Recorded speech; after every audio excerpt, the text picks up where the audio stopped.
বন্যা শেষে তার কিস্তি প্রথম ঘাটে ভেড়ার সময় এই পথটি দিয়েই এগিয়েছিল এবং এই ঘাটেই তার কিস্তি প্রথম ভিড়েছিল বলে হাজার হাজার বছরে সব এলোমেলো হলেও পাহাড়ের ওই জায়গাটুকুকে আল্লাহ তাআলা এখনো চিহ্নিত করে রেখেছেন। মৃত সাগর অঞ্চলটি পৃথিবীর সবচাইতে নিচু জায়গা বলে ভৌগোলিকগণ ধারণা দিয়েছেন। পাহাড়ি অঞ্চল থেকে প্রায় 4000 ফিট নিচু অঞ্চলে চলে যাচ্ছি আমরা। মৃত সাগরের পাড় ধরে আমরা আম্মানের দিকে পথ চলছি।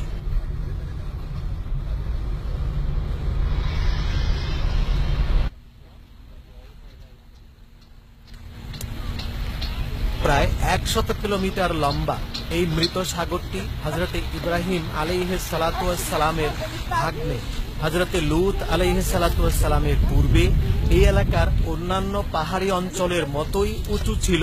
সাগর বা নদী বলতে এখানে কিছুই ছিল না। লূত আলাইহিস সালাতু ওয়াস সালাম এই অঞ্চলের নবী ছিলেন। তিনি মানুষকে সমকামিতার মতো অনৈতিক পাপাচার থেকে মুক্ত হওয়ার জন্য আহ্বান করলেন, কিন্তু দীর্ঘদিন পরেও তারা কর্ণপাত করল না। বিষয়টি গুরুত্বের সাথে কোরআন পাকে উল্লেখ হয়েছে।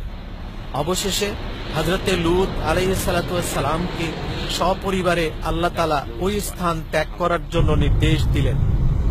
সেই মোতাবেক তিনি কন্যাদেরকে এবং তাঁর স্ত্রী সহ সেখান থেকে হিজরত করছিলেন। তবে পেছন দিকে ফিরে কওমে লূতের ধ্বংসলীলা না দেখার জন্য পেছনে না ফেরার নির্দেশ দিলেন আল্লাহ তাআলা হযরতে লূত আলাইহিস সালাতু ওয়াস সালামকে। কিন্তু তার স্ত্রী অবিশ্বাসী ছিল, তাকেও নিষেধ করা হয়েছিল পেছন দিকে ফিরে না তাকানোর জন্য। হিজরতের সময় এই 100 কিলোমিটার ব্যাপী পাপাচারে লিপ্ত অঞ্চলটির মাটি উল্টে দিয়ে 4000 ফিট নিচে সাগরে পরিণত করে দেন মহান আল্লাহ রাব্বুল আলামিন। তার স্ত্রী স্বামীর হুকুম না মেনে পেছনে ফিরে তাকালে আর অমনি আল্লাহ তাকে লবণ পাথরের পিলার বানিয়ে রাখলেন। প্রায় কয়েক মাইল দূর থেকেই হযরতে লূত আলাইহিস সালাতু ওয়াস সালামের স্ত্রীর ওই মূর্তিটি পরিলক্ষিত হয়। হাজার হাজার বছর পর্যন্ত এভাবেই তিনি রয়েছেন।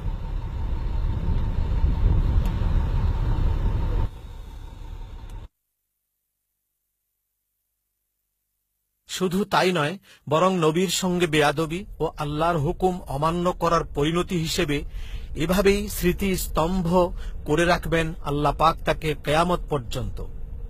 তবে হযরত লূত আলাইহিস সালাতু ওয়াস সালামের স্ত্রী ওই পাপাচারীদের দলে এবং অবিশ্বাসী ছিলেন, এটা নবী লূত আলাইহিস সালাতু ওয়াস সালাম জানতেন না।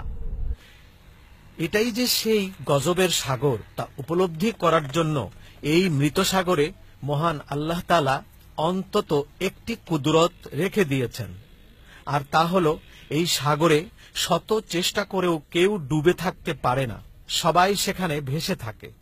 অসংখ্য পর্যটক সাগর পাড়ে পানিতে নেমে ডোবাডুবির চেষ্টা করছে, কিন্তু কেউ ডুবতে পারছে না।